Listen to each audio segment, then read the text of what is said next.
London 2012. Maybe some of you have been watching the Olympics, and gosh, sometimes I show the little stories of the competitors, and there are so many stories, when you watch it. There are so many joys. There's, so much training and leading up to it, but yet still, there's so many disappointments, and there's so many moments that I'm sure feel like failure. One of the moments was Jordan Weber, and she came to the Olympics as part of the Fabulous Five girls gymnastics team. She was the world champion coming in, and hopes for her to win gold in the all-around competition were very, very high. She was the favorite. She was expected to win.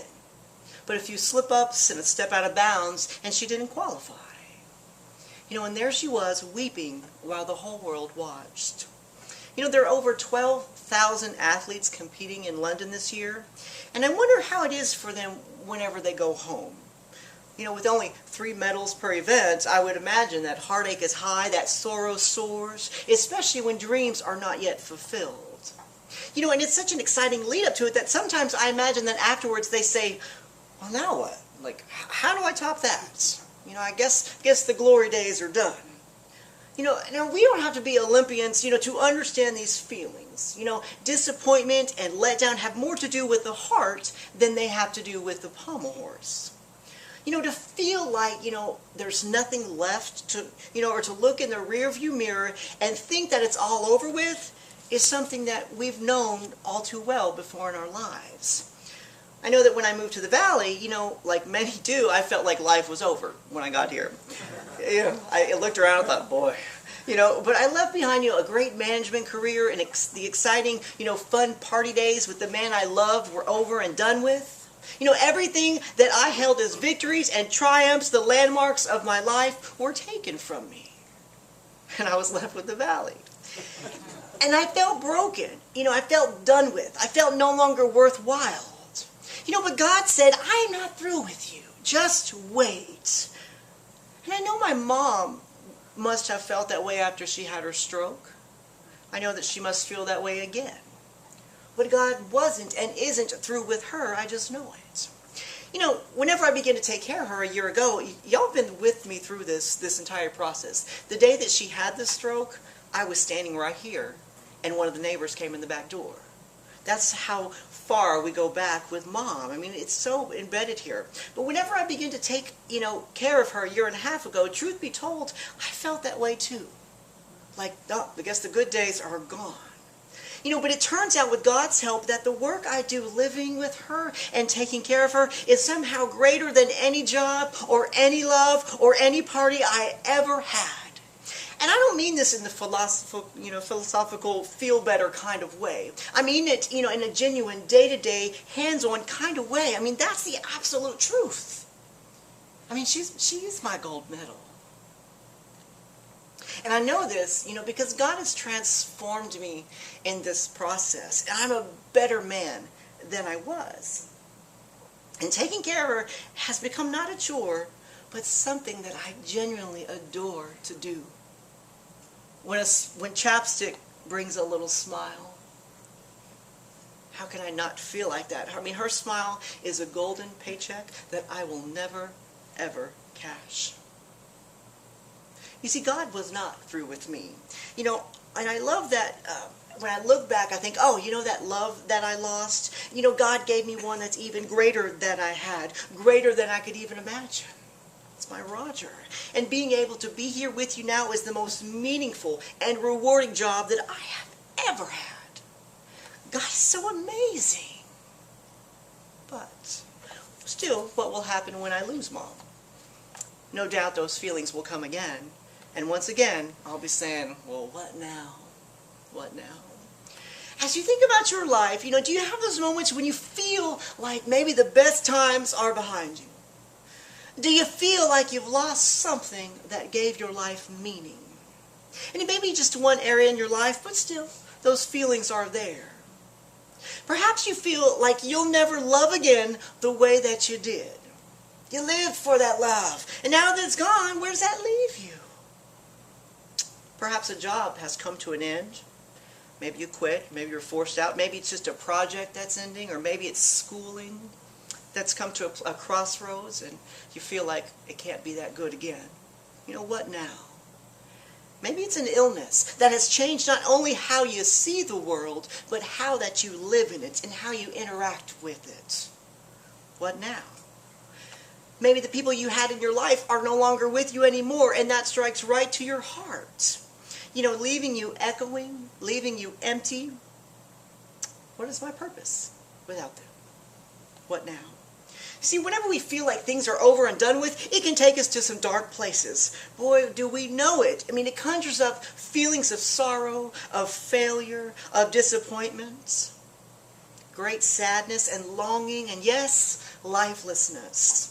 And we would expect that would, because it's natural to feel the way. To think that things will never be like they once were is a hard pill to swallow. And we don't always, wear those feelings on our sleeves, because we're sometimes some private, stubborn people. But they are buried beneath us, sometimes behind a pressed blouse or shiny shoes, but it's there. And like a shadow, those feelings hide from the light. But the despair, again, it's there. Sometimes it's an undercurrent, just kind of flowing through your life, and sometimes, my gosh, it's a typhoon blowing you down. But either way, the waves come like ripples ricocheting off some storm that you can no longer see. How do you stand up when the anguish and the feelings of finality pull you down? So now what? Is God through with you? Those feelings we have are the exact feelings that Elijah is dealing with in today's 1 King passage. Perhaps his words will strike a chord with you. Elijah walks for a day into the wilderness, and Elijah, as he walks, he is completely worn out. Not just from the journey, but from what is going on in his life. He is physically and he is emotionally beat down. He's distressed, he's dismayed, he's disheartened. And so as he walks, looking down, he stumbles upon a lonely broom tree, and he sits down underneath it. Now, they usually don't grow by themselves, but it underscores just how he is feeling. It is a lonely broom tree for a lonely prophet, swept away by isolation and depression. Elijah is at the end of his rope. He is done. He's given up. And as the sun beats down and reality scorches his bones, he opens his lips and he says, Lord, I have had enough. I have had enough. I don't want to live anymore. What do I have to live for? Lord, take my life, because you know what? I've had enough. And that's a tough prayer to hear. But the reality is sometimes it comes into people's lives that we know. It comes into our lives. Even if it's minute for a minute, we have those feelings. And so Elijah, after he says that, he says, I've had enough. And then he leans back and he goes to sleep. The truth is again, that there are nights, where we have those feelings and we feel like, gosh, what's tomorrow going to hold? If this is what today held, I don't want to get up and face tomorrow. Because sometimes, whatever is going on in your life is so heavy, it's so demonstrative that it feels like you just can't do it. Elijah is at that place, times 10. He is praying that he would die, because you know what? It's over for him. What now? So how did he get here? How did Elijah get there? So let's look to the chapter before to find out what's going on with him. And actually, it's a really good chapter for Elijah. In fact, it highlights a big moment in his work for the Lord. You see, during this time, Ahab was king and Jezebel was queen. And in their rule, in their kingdom, they had brought the worship of a false Canaanite god named Baal into the palace and throughout Israel in place of the Lord God of Israel. And so God and Elijah, they are not pleased. So Elijah challenges King Ahab to a direct test. He says, we are going to challenge the powers of Baal against the powers of God. And so everyone heard about this, and all the people of Israel, they gather to witness this phenomenal event. And so they built 2 altars, one for Baal and one for God. And they lay wood upon each of them. And the challenge is to have Baal or our God to light each one of them. And it sounds like kind of a risky gamble when you think about it. That's pretty much putting him on the spot. But Elijah knew that the power of God was mighty and that it was with him. And so the test begins. That would make a good TV show, a good reality show. But the priests of Baal, they get out there and they pray all day. They dance and they rant and they even injure themselves. But there's not one measly spark. Not at all. And so as the townspeople, they watch intently. And then Elijah, as he steps up to the altar, everyone's watching and it's quiet. And Elijah, he closes his eyes and he opens his arms to the sky and he speaks so deliberately into the clouds. He says, God of Abraham, Isaac, and Israel, let it be known today that you are God and that I am your servant. Lord, answer me, so that your people will know that you are their God. And then he opens one eye. And everyone there holds their breath for a moment. Would he come? Would he? The fire of the Lord falls and burns up not only the sacrifice, it burns up the wood and the stones and the soil and everything around it. Y'all, fire fell from the sky. Disco Inferno, burn, baby, burn. I mean, this is a powerful God. Everything was on fire. So that power that they were looking for, it came. And God made a statement. He said, I am here, I am yours, and I am powerful. When all the people see this, they fall to the ground and they said, the Lord, He is God. Hallelujah, He is our God. And what an amazing victory for Elijah and for the people of Israel. But the celebration was cut short for Elijah. King Ahab and Queen Jezebel are furious. They, along with their God, have just been publicly disgraced. And they vow to kill Elijah at any cost. So, in today's scripture, Elijah is running for his life. And it makes you wonder, did he not think that God would protect him through all this? I mean, after all that fire? But still, he didn't wait to see. He bolted, and he was so overcome by it all that he slumps down underneath that lonely broom tree. And sad for the future, says, I've had enough. I've had enough. See, Elijah had done such great things, and his situation had changed so drastically that he didn't think it could be good again like that. And so there, we are with Elijah. We're alone with the truth of our past and without hope that life can be as great as it once was. So is God through with you? Well, was God through with Elijah? Will God give up on him even though Elijah already has? As Elijah sleeps under the tree, he's waiting to die. And all at once, an angel of the Lord appears before him. And the angel touches him and says, get up. Get up and eat. And Elijah, surprised, he is reluctant and he looks around. And there by his head is a cake of bread and a jar of water. And Elijah puts it to his lips and he puts the bread in his mouth and it tastes good. But then he just lays back down again. The hopelessness is just too encompassing. It's just too much. He still can't do it. He can't get up.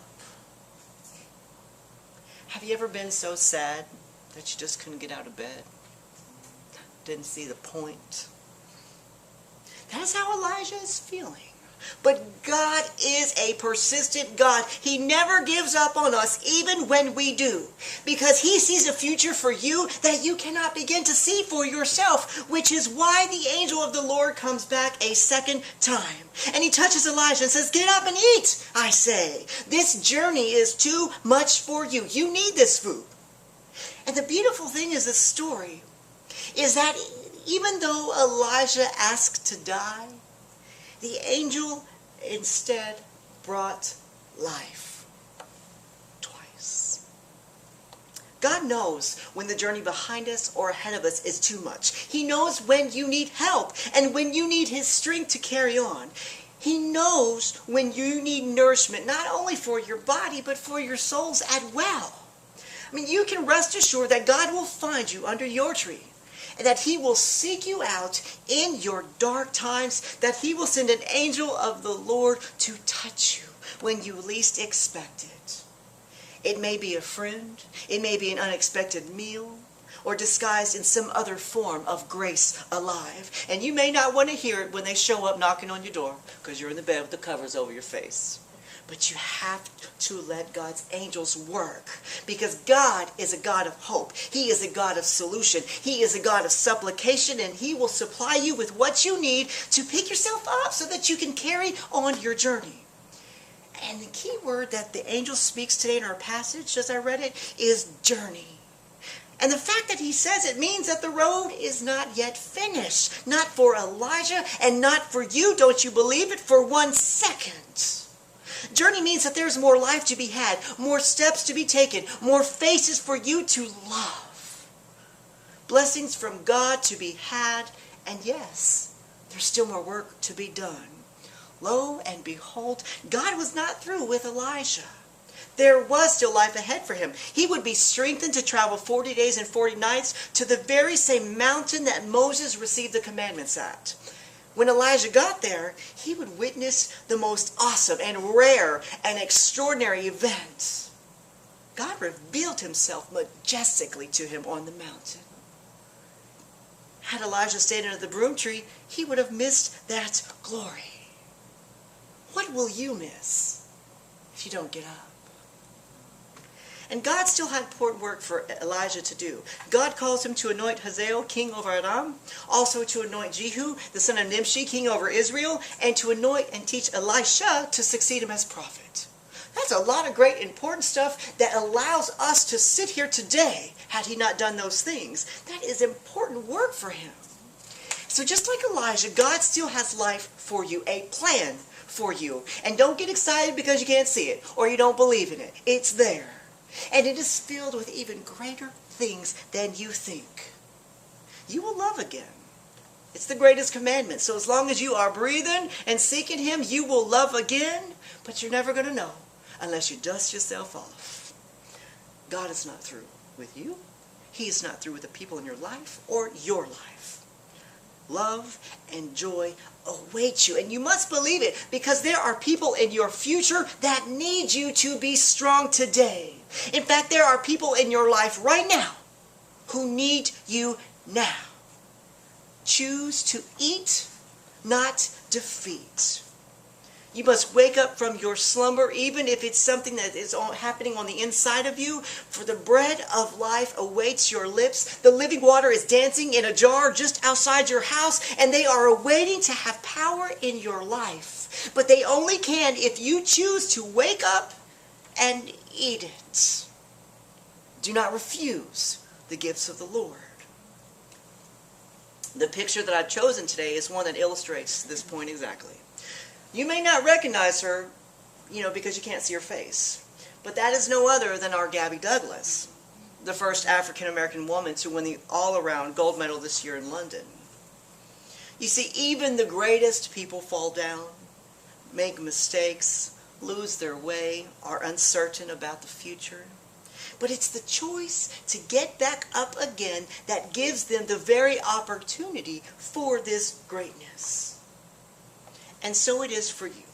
Do not choose defeat. Get up and eat. God is with you, and your journey awaits you. And may you love brilliantly along the way.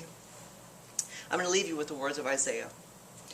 Fear not. I am with you. Do not be dismayed, for I am your God, and I will strengthen you. I will help you. I will uphold you. And if God is for you, who can be against you?